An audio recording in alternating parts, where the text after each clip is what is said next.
నమస్కారం G news కి స్వాగతం. నేను మీ శిరీష. ఈ రోజు వార్తల్లో విశేషాలు చూద్దాం. వెనుకబడిన తరగతుల సంక్షేమ శాఖ ద్వారా అమలు చేస్తున్న వివిధ రకాల కార్యక్రమాల పూర్తి విజయానికి వారి భాగస్వామ్యమే అత్యంత కీలకమని రాష్ట్ర బీసీ సంక్షేమ శాఖ ప్రిన్సిపల్ సెక్రటరీ శ్రీ రామ సత్యనారాయణ స్పష్టం చేశారు. ఆదివారం సాయంత్రం శ్రీకాకుళం కలెక్టర్ కార్యాలయంలో బీసీ కులాలకు చెందిన వివిధ కార్పొరేషన్ చైర్మన్లు, డైరెక్టర్లు, కుల సంఘాల ప్రతినిధులతో ఆయన ప్రత్యేక సమావేశాన్ని నిర్వహించారు. ఈ సందర్భంగా ఆయన మాట్లాడుతూ గతంలో విజయవంతమైన ఆదరణ 1-2 కార్యక్రమాలకు కొనసాగింపుగా ఆదరణ 3 కార్యక్రమాన్ని నిర్వహించాలని ముఖ్యమంత్రి చంద్రబాబు నాయుడు భావిస్తున్నారని, ఇందులో భాగంగా కుల సంఘాల ప్రతినిధులు ప్రజల అభిప్రాయాలు, సూచనలు తీసుకొని గతంలో కంటే మెరుగైన విధానాన్ని రూపొందించాలని ఆదేశించాలని తెలిపారు. దానికి అనుగుణంగానే ఉత్తరాంధ్ర జిల్లాల పరిధిలో పర్యటించి అభిప్రాయాలు సేకరిస్తున్నామని సత్యనారాయణ వివరించారు. ఈ పథకంలో భాగంగా ఇప్పటి వరకు 550 వృత్తిపరమైన పరికరాలను గుర్తించడం జరిగిందని, వృత్తిపరంగా ఆధునిక పరికరాలను, నైపుణ్యాన్ని అందించేందుకు ప్రయత్నిస్తున్నామని ఆయన పేర్కొన్నారు. బీసీల జనాభాను అనుసరించి పథకాలు అమలు చేయాలని ముఖ్యమంత్రి ఆదేశిస్తున్నట్టు వెల్లడించారు. బీసీ ప్రొటెక్షన్ యాక్ట్ ముసాయిదా తయారీ, వెనుకబడిన తరగతుల రక్షణ కోసం బీసీ ప్రొటెక్షన్ యాక్ట్ ముసాయిదా తయారవుతోందని సత్యనారాయణ వెల్లడించారు. బీసీలకు విద్య, సామాజిక, ఆర్థిక రక్షణ కల్పించడమే ఈ ముసాయిదా ప్రధాన ఉద్దేశ్యమని ఆయన పేర్కొన్నారు. సమావేశంలో పలు కుల సంఘాల ప్రతినిధులు తమ సమస్యలు, అభిప్రాయాలను ఆయన దృష్టికి తీసుకువచ్చారు. రజక కార్పొరేషన్ డైరెక్టర్ దుర్గారావు ఆధునిక ధోబీ ఘాట్ల నిర్మాణానికి కోరగా, యాదవ కార్పొరేషన్ డైరెక్టర్ ఇప్పిలి జగదీశ్వరరావు యాదవులకు బంజరు భూములు ఇప్పించాలని విజ్ఞప్తి చేశారు. కమ్మరి కులస్తులకు టార్పారిన్లు సరఫరా చేయాలని, విశ్వబ్రాహ్మణులకు ఇంటి దగ్గర కలపకు కొంతవరకు అనుమతిస్తే అధికారుల వేధింపులు తగ్గుతాయని ఆ సంఘం ప్రతినిధులు కోరారు. స్థానిక అవసరాలకు పనికొచ్చే వ్యవసాయ యాంత్రీకరణ పరికరాలను బీసీలకు అందజేయాలని కోరారు. కుల వృత్తుల యూనిట్లకు విద్యుత్ రాయితీ కల్పించాలని కోరారు. ఈ సమావేశంలో డిఆర్ఓ ఎస్వి లక్ష్మణమూర్తి, జిల్లా బీసీ సంక్షేమాధికారిని అనురాధ, బీసీ కార్పొరేషన్ కార్యనిర్వహణ అధికారి గడ్డమ్మ, కార్గో విమాన కేంద్ర ప్రత్యేక అధికారి ఎం వెంకటేశ్వరరావు తదితరులు పాల్గొన్నారు. జాబ్ చార్ట్ ప్రకారం అందరు అధికారులు తనిఖీ చేయాలి. తద్వారా విద్యార్థులకు అందవలసినటువంటి ఏవైతే అది ఆహారపరంగా కానీ లేదంటే ఇన్ఫ్రాస్ట్రక్చర్ పరంగా కానీ అన్ని చర్యలు చేపట్టాలనేది ప్రభుత్వం యొక్క లక్ష్యం. దానిలో భాగంగానే ఈరోజు ఇన్ఫ్రాస్ట్రక్చర్ కోసం బీసీ సంక్షేమ హాస్టల్స్కి, రెసిడెన్సీ స్కూల్కి ఈరోజు 60 కోట్ల పైచీలకు మనం నిధులు కూడా కేటాయించడం జరిగింది. మంచినీరులో భాగంగా మంచినీరు అందరికీ ఇద్దామనే ఉద్దేశంతో 17 కోట్ల రూపాయల వరకు కూడా మనం ఇప్పుడు ఆర్ఓ ప్లాంట్స్ ఏర్పాటు చేస్తున్నాం. ప్రతి హాస్టల్స్లో కూడా ఈ దోమల నుంచి పిల్లలకి మలేరియా ఇటువంటి రాకుండా ఉండడానికి మన మెషర్స్ ఏర్పాటు చేయడం అనేది జరుగుతుంది.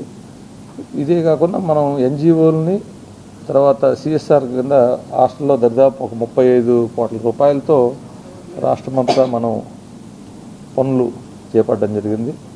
హాస్టల్ రిపేర్స్ కూడా చేస్తున్నాం. సో ఇటువంటి ఇన్ని అవకాశాలు మనం కల్పించేటప్పుడు మనకు ఫలితాలు కూడా శుభ్రంగా ఉండాలనేది లక్ష్యం. సో దానిలో భాగంగానే మా బీసీ సంక్షేమ శాఖలో ఈరోజు మనం అన్ని తనిఖీలు చేయడం జరుగుతుంది. ఈ ఇంటిగ్రేటెడ్ యాప్ ఏదైతే ఉందో హాస్టల్ పర్ఫార్మెన్స్ సంబంధించి అది త్వరలోనే అమలు చేయడం జరుగుతుంది. దానివలన సిబ్బంది యొక్క పనితీరుపైన ర్యాంకింగ్ అనేది ఇవ్వడం జరుగుతుంది. ప్రతి హాస్టల్లోన పిల్లలకి ఆరోగ్యం హెల్త్ యాప్ ద్వారా వారి యొక్క ఆరోగ్య స్థితిని రెగ్యులర్గా మానిటర్ చేయడానికి అవకాశం ఉంటుందని చెప్పేసి భావిస్తున్నాం. ప్రభుత్వ పాఠశాలలకు వచ్చే విద్యార్థుల ఉదయపు ఆకలిని తీర్చేందుకు అక్షయ పాత్ర ఫౌండేషన్ చేపట్టిన ఉదయం పోషకాహార కార్యక్రమం అభినందనీయమని శ్రీకాకుళం ఎమ్మెల్యే గొండు శంకర్ కొనియాడారు. సోమవారం కిష్టప్పపేట జిల్లా పరిషత్ హైస్కూల్లో ఈ కార్యక్రమాన్ని ఆయన ముఖ్య అతిథిగా హాజరై లాంఛనంగా ప్రారంభించారు. ఈ సందర్భంగా ఎమ్మెల్యే మాట్లాడుతూ చాలామంది పిల్లలు ఉదయం అల్పాహారం తినకుండా పాఠశాలలకు వస్తున్నారని, వారి కోసం అక్షయ పాత్ర పౌష్టికాహారాన్ని అందించడం శుభ పరిణామమని అన్నారు. అనంతరం స్వయంగా విద్యార్థులకు పోషకాహారాన్ని పంపిణీ చేశారు. శ్రీకాకుళం గార మండలాల్లోని దాదాపు 14,000 మంది విద్యార్థులకు దీనివల్ల మేలు జరుగుతుంది. వారంలో 3 రోజులు స్కూల్ అసెంబ్లీ తరువాత ఈ ఆహారాన్ని అందిస్తారు. ఈ కార్యక్రమంలో మధ్యాహ్న భోజన పథకం అడిషనల్ డైరెక్టర్ శ్రీనివాసరావు, ఎంఈఓలు నక్క రామకృష్ణ, మురళీకృష్ణ, హెచ్ఎం సాయి సంధ్య, సర్పంచ్ సత్యవతి, అక్షయ పాత్ర రీజనల్ మేనేజర్ రామ్ మోహన్ తదితరులు పాల్గొన్నారు. మార్నింగ్ న్యూట్రిషన్ ప్రోగ్రామ్ మన శ్రీకాకుళం జిల్లాలో మొట్టమొదటిసారిగా ఇస్కాన్ సంస్థ వారు అక్షయ పాత్ర, ఇస్కాన్ సంబంధించి అక్షయ పాత్ర సంస్థ వారు ఈరోజు మనకి పెద్ద ఎత్తున ఈ మార్నింగ్ న్యూట్రిషన్ ప్రోగ్రామ్ ప్రారంభించడం, అది మన నియోజకవర్గంలో నా చేతుల మీదుగా ప్రారంభించడం నా అదృష్టంగా భావిస్తూ ఈరోజు ఈ కార్యక్రమానికి ఉత్తరాంధ్ర ఇస్కాన్ ఈ అక్షయ పాత్ర ప్రోగ్రామ్ కి మేనేజర్ గారు అయినటువంటి రామ్ మోహన్ గారు, అలాగే ఏడి మధ్యాహ్నం mid day meals programme incharge AD గారు, అలాగే ఎంఈఓ గారా రూరల్ మండలం అండ్ సింగపూర్ హెచ్ఎం గారు, ఇక్కడ ఈ స్కూల్ హెచ్ఎం గారు, గ్రామ సర్పంచ్ సత్యవతమ్మ గారు, అలాగే ఇతర పెద్దలు, అలాగే అక్షయ పాత్ర నుండి విచ్చేసినటువంటి అక్షయ పాత్ర స్టాఫ్ అందరికీ, అలాగే మండల రిసోర్స్ పర్సన్ గారికి, అలాగే ఇక్కడ ఉపాధ్యాయులకి, గ్రామం నుండి వచ్చేసిన పెద్దలకు, సచివాలయ సిబ్బందికి అందరికీ పేరు పేరున నా హృదయపూర్వక నమస్కారాలు, అభినందనలు తెలియజేసుకుంటూ, యాక్చువల్ గా ఇది చాలా మంచిది. ఇక్కడ చేసినటువంటి స్టూడెంట్స్ పిల్లలందరికీ నా యొక్క శుభాకాంక్షలు. ఎర్రన్న విద్యా సంకల్పం పేరుతో శ్రీకాకుళం జిల్లాలో కేంద్ర పౌర విమానయాన శాఖ మంత్రి కింజరాపు రామ్మోహన్ నాయుడు నిర్వహిస్తున్న కార్యక్రమాలు ప్రశంసలు అందుకుంటున్నాయి. ఇప్పటికే ఉపాధి నైపుణ్యాభివృద్ధి విషయంలో కీలక కార్యక్రమాలను ఎర్రన్న విద్యా సంకల్పంలో భాగంగా నిర్వహించగా జిల్లాలోని నిరుద్యోగులకు అవి ఎంతగానో ఉపయోగపడ్డాయి. తాజాగా ఎర్రన్న విద్యా సంకల్పంలో భాగంగా నవోదయ పాఠశాల నమూనా పరీక్ష జిల్లా వ్యాప్తంగా జరగగా మంచి స్పందన విద్యార్థులు, వారి తల్లిదండ్రుల నుండి లభించింది. మరికొద్ది రోజుల్లో జవహర్ నవోదయ పాఠశాలల ప్రవేశ పరీక్ష జరగనుంది. ప్రతిష్టాత్మక ఈ పాఠశాలలో ప్రవేశానికి వేలాది మంది 5వ తరగతి విద్యార్థులు తర్ఫీదును తీసుకుంటూనే ఉన్నారు. అయితే ఇలాంటి పోటీ పరీక్షను మొదటిసారి ఎదుర్కొంటున్న విద్యార్థుల్లో ఆ భయాన్ని పోగొట్టాలని, ముందుగానే వారిని పరీక్షకు సిద్ధం చేసే దిశగా స్థైర్యాన్ని అందివ్వాలనే ఉద్దేశ్యంతో ఎర్రన్న విద్యా సంకల్పంలో భాగంగా నమూనా పరీక్షను ఆదివారం నాడు శ్రీకాకుళం జిల్లా వ్యాప్తంగా నిర్వహించారు. ఇందుకోసం ముందుగానే విద్యార్థుల నుండి రిజిస్ట్రేషన్ను ఆహ్వానించింది. రిజిస్టర్ అయి వెబ్సైట్ నుండి హాల్ టికెట్లు పొందిన విద్యార్థులు 1129 మందికి పైగా విద్యార్థుల్లో 917 మంది విద్యార్థులు ఆదివారం నాటి నమూనా పరీక్షకు హాజరయ్యారు. ప్రధాన పరీక్ష తరహాలోనే ఉదయం 11 గంటలకు ప్రారంభమైన పరీక్ష మధ్యాహ్నం 1:30కు ముగిసింది. ఇందుకోసం జిల్లాలోని సోంపేట, పలాస, టెక్కలి, శ్రీకాకుళం, పాతపట్నం ప్రాంతాలలో పరీక్షా కేంద్రాలను ఏర్పాటు చేశారు. ఇందులో శ్రీకాకుళం నుండి 233, పలాస నుండి 189, పాతపట్నం నుండి 92, టెక్కలి నుండి 145, సోంపేట నుండి 258 మంది విద్యార్థులు పాల్గొన్నారు. దేశ విమానయాన రంగంలో నెలకొన్న సంక్షోభంపై తీవ్ర ఆవేదన వ్యక్తం చేస్తూ ఏపీ మాజీ స్పీకర్ తమ్మినేని సీతారాం కేంద్ర పౌర విమానయాన శాఖపై తీవ్ర స్వరంతో ధ్వజమెత్తారు. వందలాది మంది విమానాలు రద్దై దేశవ్యాప్తంగా ప్రయాణికులు ఎయిర్పోర్ట్లలో నిలిచిపోయే పరిస్థితి ఏర్పడిందని వివరించారు. సంబంధిత మంత్రిత్వ శాఖ పరిస్థితిని ముందే అంచనా వేయలేకపోవడం ఘోర నిర్లక్ష్యమని ఆయన మండిపడ్డారు. సోమవారం తన నివాసంలో మీడియాతో తమ్మినేని మాట్లాడారు. ఇది యాదృచ్ఛిక సమస్య కాదని, పూర్తిగా నిర్వాహక వైఫల్యమని అన్నారు. విమానయాన శాఖ మంత్రి కింజరాపు రామ్మోహన్ నాయుడుకు నిర్వహిస్తున్న శాఖపై పట్టు లేకపోవడం, అవగాహన లేకపోవడం వంటివి ఈ సంక్షోభానికి కారణాలుగా చెప్పవచ్చని వివరించారు. దేశీయ విమానాల రవాణాలో 60% వాటా కలిగిన ఇండిగో ఒక్కసారిగా 2100 పైగా విమానాలు రద్దు చేయడంతో దేశవ్యాప్తంగా భారీ గందరగోళం ఏర్పడిందని వివరించారు. కొన్ని రోజులు వరుసగా రోజుకు 1000కి పైగా విమానాలు రద్దవ్వడంతో వేలాది ప్రయాణికులు ఎయిర్పోర్ట్లో చిక్కుకుపోయారని ఆవేదన వ్యక్తం చేశారు. దీనివల్ల అత్యవసర ప్రయాణాలు నిలిచిపోయాయని చెప్పారు.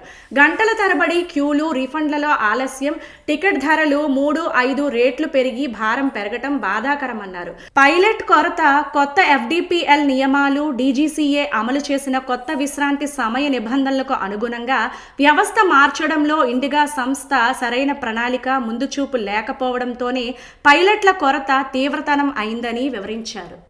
ఒక కేంద్ర మంత్రి, పైగా సివిల్ ఏవియేషన్ మినిస్టర్ లేకుండా ప్రధానమంత్రి క్యాబినెట్ మీటింగ్ రన్ చేశాడంటే ఏమనుకోవాలి?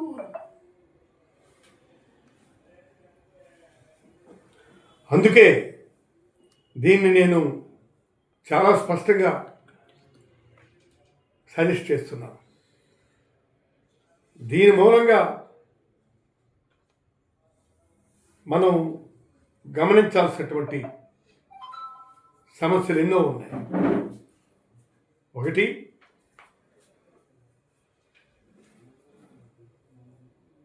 వేలాది మంది ప్రయాణికులు విమానాలు రద్దై ప్రజల ఎయిర్పోర్ట్లో చిక్కుకుపోయి మంత్రిత్వ శాఖ ముందుగానే హెచ్చరికలు, చర్యలు తీసుకోవడంలో పూర్తిగా విఫలమయ్యింది. సంభవించబోయే సంక్షోభాన్ని అంచనా వేసి సామర్థ్యం లేకపోవడం ప్రజలకు భారీ నష్టం కలిగించింది. డీజీసీఏ వంటి కీలక సంస్థల్లో 50% పైగా పోస్టులు ఖాళీ. అది మంత్రి నిర్లక్ష్యం కాదా? 2 ఏళ్ల నుంచి వాళ్ళు చెప్తూనే ఉన్నారు నీకు. తెలుగుదేశం ప్రభుత్వం అధికారంలోకి వచ్చిన తరువాత పేదల ఆరోగ్యానికి భరోసాగా ఉన్న ఆరోగ్యశ్రీ పథకాన్ని నిర్వీర్యం చేసింది. దీనివల్ల రాష్ట్రంలోని నిరుపేదలకు వైద్య సేవలు అందడం కష్టంగా మారుతుందని వైఎస్ఆర్సీపీ రాష్ట్ర క్రమశిక్షణ కమిటీ సభ్యులు మాజీ ఎమ్మెల్యే శ్రీమతి రెడ్డి శాంతి తీవ్ర ఆవేదన వ్యక్తం చేశారు. దివంగత నేత డాక్టర్ వైఎస్ రాజశేఖర్ రెడ్డి ఆరోగ్యశ్రీని ప్రారంభించి ప్రతి పేదవాడి గుండెల్లో చిరస్థాయిగా నిలిచిపోయారని, ఆ తరువాత ఆయన తనయుడు శ్రీ వైఎస్ జగన్మోహన్ రెడ్డి తండ్రి అడుగుజాడల్లో నడుస్తూ అంతకు మించి అడుగు వేసి మరింత విస్తృతంగా పేదలకు వైద్యం అందించే విధంగా పాటుపడ్డారని కొనియాడారు. పేదవాడు ఏ ఒక్కరూ వైద్యం కోసం అప్పుల పాలు కాకూడదు అనే లక్ష్యంతో పనిచేసిన జగన్మోహన్ రెడ్డి గారి పాలనలో ఆరోగ్యశ్రీ పథకం మరింత పటిష్టంగా అమలైందని గుర్తు చేశారు. ఆరోగ్యశ్రీ పరిధిలోకి తీసుకువచ్చిన వ్యాధులు, చికిత్సల సంఖ్యను కూడా గణనీయంగా పెంచారు. కానీ చంద్రబాబు నాయుడు ప్రస్తుత ప్రభుత్వంలో ఆరోగ్యశ్రీ పథకం పూర్తిగా నిర్వీర్యం అవుతోందని, పేదలకు వైద్యం అందడంలో తీవ్ర జాప్యం జరుగుతోందని, ఆసుపత్రులు సైతం సేవలు అందించడానికి వెనుకంజ వేస్తున్నారని మండిపడ్డారు. ఇది మాత్రమే కాకుండా ఈ ప్రభుత్వం ఇప్పుడు రాష్ట్రంలోని మెడికల్ కాలేజీలను సైతం ప్రైవేటు పాలు చేయడానికి ప్రయత్నిస్తోందని, ఇది రాష్ట్ర వైద్య రంగ భవిష్యత్తుకు అత్యంత ప్రమాదకరమని ఆందోళన వ్యక్తం చేశారు. స్పీడ్స్ బిల్ 2025 ఫెడరల్ హక్కులను అనగదొక్కే ఆహార భద్రతను మరియు విత్తన స్వావలంబనను నాశనం చేసే స్పీడ్స్ బిల్ను, అదానీ విద్యుత్ స్మార్ట్ మీటర్లను బలవంతంగా బిగించడాన్ని వెంటనే ఉపసంహరించుకోవాలని ఆంధ్రప్రదేశ్ రైతు సంఘం జిల్లా సహాయ కార్యదర్శి తెప్పల అజయ్ కుమార్ ప్రభుత్వాన్ని డిమాండ్ చేశారు. ఎస్కేఎం రైతులను 2025 డిసెంబర్ 8న దేశవ్యాప్తంగా గ్రామాలలో స్పీడ్స్ బిల్ 2025 ముసాయిదా పత్రాలను దహనం చేయాలన్న పిలుపు మేరకు పలాస మండలం మాకన్నెపల్లె విత్తన చట్టం స్పీడ్స్ బిల్ 2025 ముసాయిదా పాత సీడ్స్ యాక్ట్ 1966 స్థానంలో కొత్త చట్టం తీసుకురావడానికి, విత్తన నియంత్రణను ఆధునీకరించడానికి, కఠినమైన నాణ్యతా నియంత్రణ మరియు ప్రధాన తప్పిదాలకు మాత్రమే జరిమానాలు పెట్టడానికి వ్యవసాయ మరియు రైతు సంక్షేమ మంత్రిత్వ శాఖ ద్వారా నవంబర్ 12, 2025న ప్రకటించబడింది. ప్రజా కామెంట్స్కు చివరి తేదీ డిసెంబర్ 11, 2025గా నిర్ణయించబడింది. ఎస్కేఎం ప్రభుత్వం ప్రతిపాదించిన స్పీడ్స్ బిల్ 2025ను తీవ్రంగా ఖండిస్తూ, ఇది భారత విత్తన రంగంపై బహుళజాతి సంస్థల కార్పొరేట్ ఆధిపత్యాన్ని నెలకొల్పడానికి తీసుకువచ్చిన ప్రతికూల చట్టమని, ఇది ఆహార భద్రత, విత్తన స్వావలంబన మరియు రాష్ట్రాల హక్కులను తీవ్రంగా దెబ్బతీస్తోందని వివరించారు. వెంటనే ఉపహరించాలని డిమాండ్ చేశారు. రాష్ట్ర ప్రభుత్వం ఎన్నికలకు ముందు జిల్లాకు ఇచ్చిన వాగ్దానాలను ఎప్పటిలోగా అమలు చేస్తారని సిపిఎం పార్టీ రాష్ట్ర కార్యదర్శి వర్గ సభ్యులు బి తులసీదాస్ ప్రభుత్వాన్ని ప్రశ్నించారు. స్థానిక సిపిఎం కార్యాలయంలో జరిగిన సిపిఎం పార్టీ జిల్లా విస్తృత సమావేశంలో ఆయన మాట్లాడుతూ జిల్లాలో ఐటీడీఏ ఏర్పాటు చేస్తామని, పెండింగ్ ప్రాజెక్టులను పూర్తి చేసి చివర భూముల వారికి నీరు అందిస్తామని, జీడికి గిట్టుబాటు ధర కల్పించి జీడి బోర్డు ఏర్పాటు చేస్తామని, వంశధార నిర్వాసితులకు ప్రత్యేక ప్యాకేజీ ఇస్తామని, ఇచ్చిన హామీలను రాష్ట్ర ప్రభుత్వం నేటికి ఎందుకు అమలు చేయలేదని ప్రశ్నించారు. పెండింగ్ ప్రాజెక్టులు నిధులు కేటాయించలేకపోవడం వల్ల ఎక్కడ పనులు అక్కడే నిలిచిపోయాయని అన్నారు. డబుల్ ఇంజిన్ సర్కార్ అనే గొప్పలు చెప్పుకుంటున్న ప్రభుత్వం నేరడు బ్యారేజ్కి నోటిఫికేషన్ ఇచ్చి ఎందుకు పని ప్రారంభించడం లేదని కేంద్ర మంత్రిని ప్రశ్నించారు. నేరడు బ్యారేజ్ పూర్తి చేసి చివరి భూముల వరకు 2 పంటలకు నీరు ఇస్తే జిల్లా సస్యశ్యామలం అవుతుందని ఆయన అన్నారు. జిల్లాలో ఐటీడీఏ లేకపోవడంతో గిరిజనులు తీవ్ర అన్యాయానికి గురవుతున్నారని ఆవేదన వ్యక్తం చేశారు. రాష్ట్ర ప్రభుత్వం ధాన్యం కొనుగోలు గురించి చాలా గొప్ప మాటలు చెబుతోంది. 48 గంటల్లో సంబంధిత ఖాతాలు జమ చేస్తున్నామని అన్నారు. కొన్ని ఖాతాలకైతే జమ అవుతున్నాయి నిజమే, కానీ ఎక్కువ మంది కౌలుదారులు అలాగే భూ రికార్డులు సక్రమంగా లేని వాళ్ళకి ఈ క్రాప్లో నమోదు కావడం లేదు. ఈ క్రాప్లో నమోదు కావడం లేదు కాబట్టి కొనుగోలు కేంద్రంలో ధాన్యం కొనము అని చెప్పి ఒకవైపు చెప్తున్నారు. రెండో వైపు ఇచ్చిన ధాన్యం కూడా తేమ రకరకాల పేర్లతో ఇబ్బందులు పెడుతున్నటువంటి పరిస్థితి పిల్లర్లు ఉంది. ఇవన్నీ కాకుండా కొన్ని గ్రామాల్లో అయితే అసలు కొనుగోలే చేయకుండా మీ ఊరు టార్గెట్ పూర్తయిపోయింది, ఇంక మీరేమి పంపించకండి అని చెప్పి చెప్తున్నారని రైతులు గగ్గోలు పెడుతున్నటువంటి పరిస్థితి ఉంది.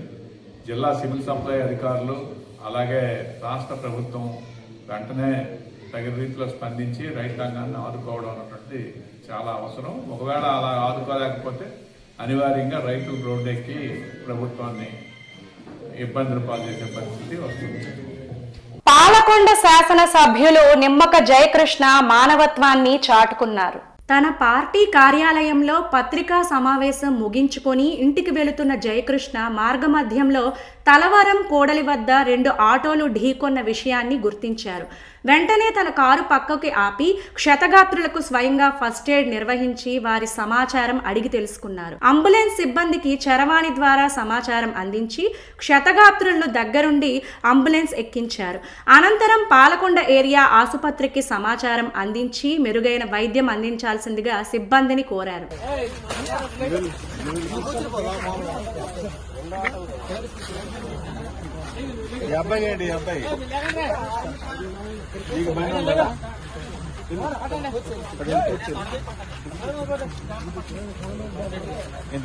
పెట్టిందా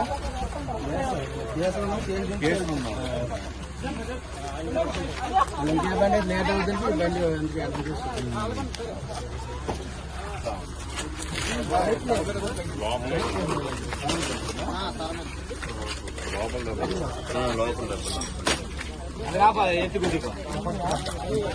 కొంచెం వచ్చాయి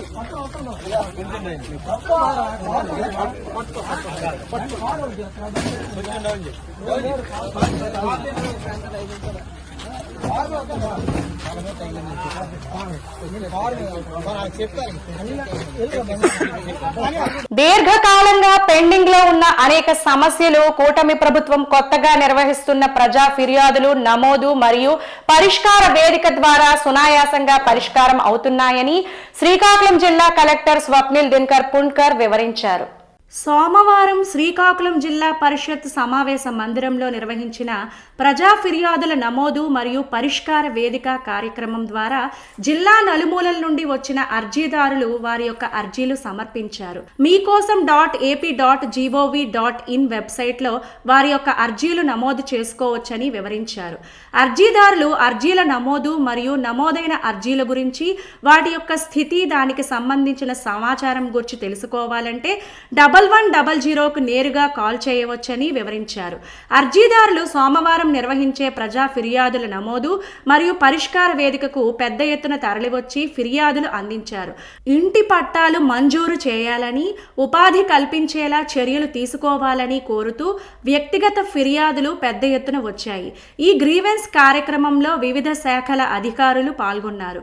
బాల్య వివాహాలు అరికట్టాలని కోరుతూ ప్రభుత్వం ప్రచురించిన గోడ పత్రికలను ఆవిష్కరించారు. అన్నదాత సుఖీభవ రైతులకు అందలేదని, రైతులను ప్రభుత్వం దగా చేసిందంటూ మాట్లాడడం సరికాదని, సమాచారం తెప్పించుకుని పరిశీలిస్తే వాస్తవాలు తెలుస్తాయని పాలకొండ ఎమ్మెల్యే నిమ్మక జయకృష్ణ అన్నారు. ఉమ్మడి శ్రీకాకుళం జిల్లా పాలకొండలో తన కార్యాలయంలో పత్రికా సమావేశాన్ని నిర్వహించారు. ఈ సందర్భంగా ఆయన మాట్లాడుతూ మాజీ ఎమ్మెల్యే కళావతి స్వగ్రామమైన వండువతో పాటు సమీప గ్రామాల్లో ఇనాం భూములకు సంబంధించి 600 మంది రైతులకు అన్నదాత సుఖీభవ అందించిన విషయాన్ని గుర్తించాలని వివరించారు. ఫీజు రియంబర్స్మెంట్ ఇవ్వలేదంటూ అసత్య ప్రచారం చేస్తున్నారని చెప్పారు. గత ప్రభుత్వ హయాంలో 1630 కోట్ల బకాయిలను ప్రస్తుతం కూటమి ప్రభుత్వం అందిస్తుందని వివరించారు. తోటపల్లి కాలువల ఆధునీకరణ నిధులు మంజూరు చేసిన 5 ఏళ్లలో పని చేయలేకపోయారని వివరించారు. భామిని పీటీఎంలో ఆధునికీకరణకు నిధులు మంజూరు చేస్తామని హామీ ఇచ్చారని వివరించారు.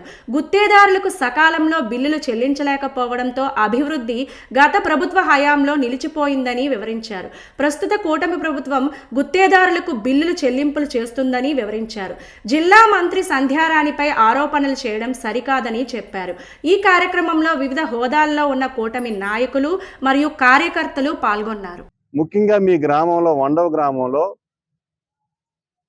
మీరు ఏవైతే ఇనాం భూములు ఉన్నాయో ఆ ఇనాం భూములన్నిటికీ కూడా నేను మొన్నను గౌరవ ముఖ్యమంత్రి గారికి చెప్పిన తర్వాత, అలాగే ఉప ముఖ్యమంత్రి గారికి చెప్పిన తర్వాత ఏవైతే ఇనాం ల్యాండ్ సంబంధించి సుమారుగా 600 మంది రైతులందరికీ కూడా మరి ఇనాం భూములకు సంబంధించి అన్నదాత సుఖీభవ కూడా మరి వాళ్ళ ఖాతాలో జమ అయింది. ఆ విషయాన్ని మీరు పూర్తి స్థాయిలో వివరాలు తెలుసుకుని ప్రెస్లో మాట్లాడవలసిందిగా మీకు కోరుతా ఉన్నాను. ఏవైతే మీ గ్రామంలో సుమారుగా వండవ కానీ, అలాగే మరి పాపంపేట కానీ, అలాగే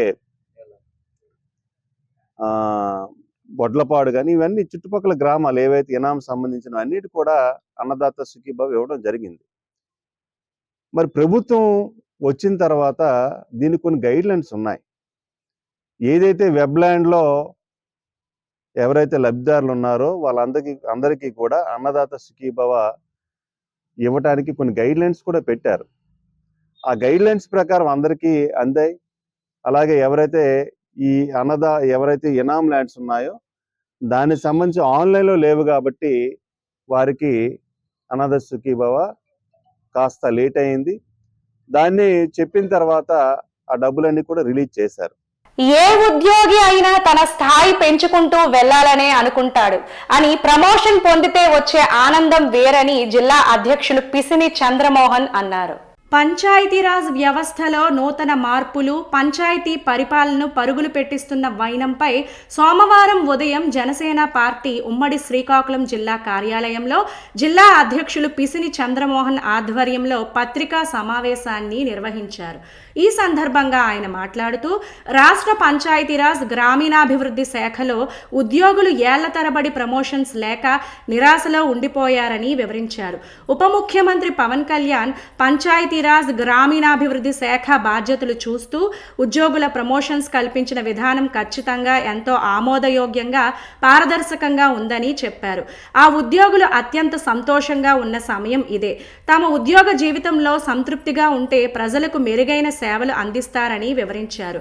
ఈ ఉద్దేశంతో 10,000 మందికి వివిధ స్థాయిల్లో పదోన్నతులు కల్పించారని పేర్కొన్నారు. భాగంగా ఆయన తీసుకున్నటువంటి ప్రత్యేకమైనటువంటి పంచాయతీరాజ్ వ్యవస్థలో నూతన మార్పులను మనందరం కూడా ఈ జిల్లాలో ఉన్నటువంటి, ఈ రాష్ట్రంలో ఉన్నటువంటి ప్రతి నాయకుడు కూడా గ్రామీణ ప్రాంతంలో ఒక సమావేశాన్ని ఏర్పాటు చేసి ప్రతి ఒక్క జనసేన లీడర్లుగా ఉన్నటువంటి జిల్లా లీడర్స్ కానీ, జిల్లా కార్యవర్గ సభ్యులు కానీ, రాష్ట్ర కార్యవర్గ సభ్యులు కానీ, అలానే ఏదైతే మండల పార్టీ అధ్యక్షులు కానీ, మరీ ముఖ్యంగా నియోజకవర్గాల సమన్వయకర్తలు పిఓసీలు కూడా గ్రామీణ ప్రాంతాల్లో వారితో సమావేశాన్ని ఏర్పాటు